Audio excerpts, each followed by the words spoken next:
আসসালামু আলাইকুম সম্মানিত দর্শকবৃন্দ, আশা করছি আপনারা ভালো আছেন।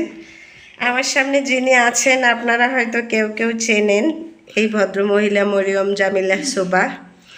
তো পঞ্চম শ্রেণীর দ্বিতীয় প্রান্তিক মূল্যায়ন চলে এসেছে।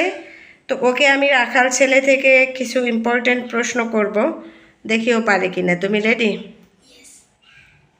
আচ্ছা, বলো তো, রাখাল ছেলে কেন মায়ের কাছে যেতে চায়? রাখাল ছেলের মা রাখাল ছেলের জন্য সারাদিন বসে বসে অপেক্ষা করে। এজন্য রাখাল ছেলে খুবই দ্রুত তার মায়ের কাছে যেতে চায়। তাছাড়া মায়ের প্রতি তার ভালোবাসা খুবই গভীর এবং তীব্র, সেজন্য সে তার মায়ের কাছে আরও দ্রুত যেতে চায়। পরের প্রশ্ন, রাখাল ছেলে কবিতা থেকে গ্রামের সকালের বিবরণ দাও। রাখাল ছেলে কবিতায় গ্রামের এক অপরূপ দৃশ্য ফুটে উঠেছে।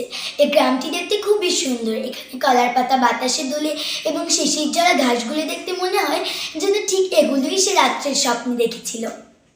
তাছাড়াও সর্ষে ফুলের পাপড়ি দোলে এবং মটরশুঁটি রাখাল ছেলের পায়ে জড়িয়ে তাকে খেলতে ডাকে। এটাই হলো এই গ্রামের এক অপরূপ দৃশ্য, যা ভোরের বেলায় ঘটে। ওকে, আচ্ছা এবারে বলো, কবিতার প্রকৃতির সাথে আমার চারপাশের প্রকৃতির তুলনা করি, মানে তোমার চারপাশের প্রকৃতির তুলনা করো।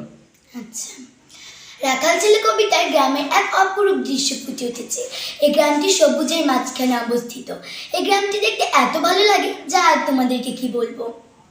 এখানে কলার পাতা বাতাসে দোলে, সর্ষে ফুলের পাপড়ি দোলে এবং মটরশুঁটি গাছগুলো দেখলে মন জুড়িয়ে যায়। অন্যদিকে আমাদের চারপাশে গাছপালার চেয়ে দালানকোঠা বেশি। এখানে যান্ত্রিকতা ও কোলাহল বেশি। আচ্ছা, ধন্যবাদ। ধন্যবাদ। এই যে দেখো 4 নম্বরে আছে এক শব্দে উত্তর দে। দেখি এটা মরিয়ম জামিলা সুবা বলতে পারে কিনা।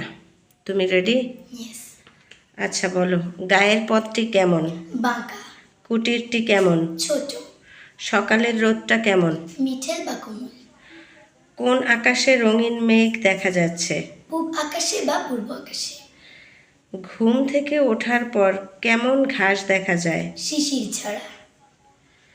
আচ্ছা, এরপরে যদি আরও প্রশ্ন করে ফেলি তাইলে অনেক বেশি বড় হয়ে যাবে। তোমরা কবিতার মূল ভাবটা ভালো করে পড়বে, আরও কিছু বাড়তি প্রশ্ন পড়বে। আমি তোমাদেরকে যে প্রশ্নগুলো এখানে জিজ্ঞেস করেছি এটা সরাসরি বই থেকেই জিজ্ঞেস করেছি।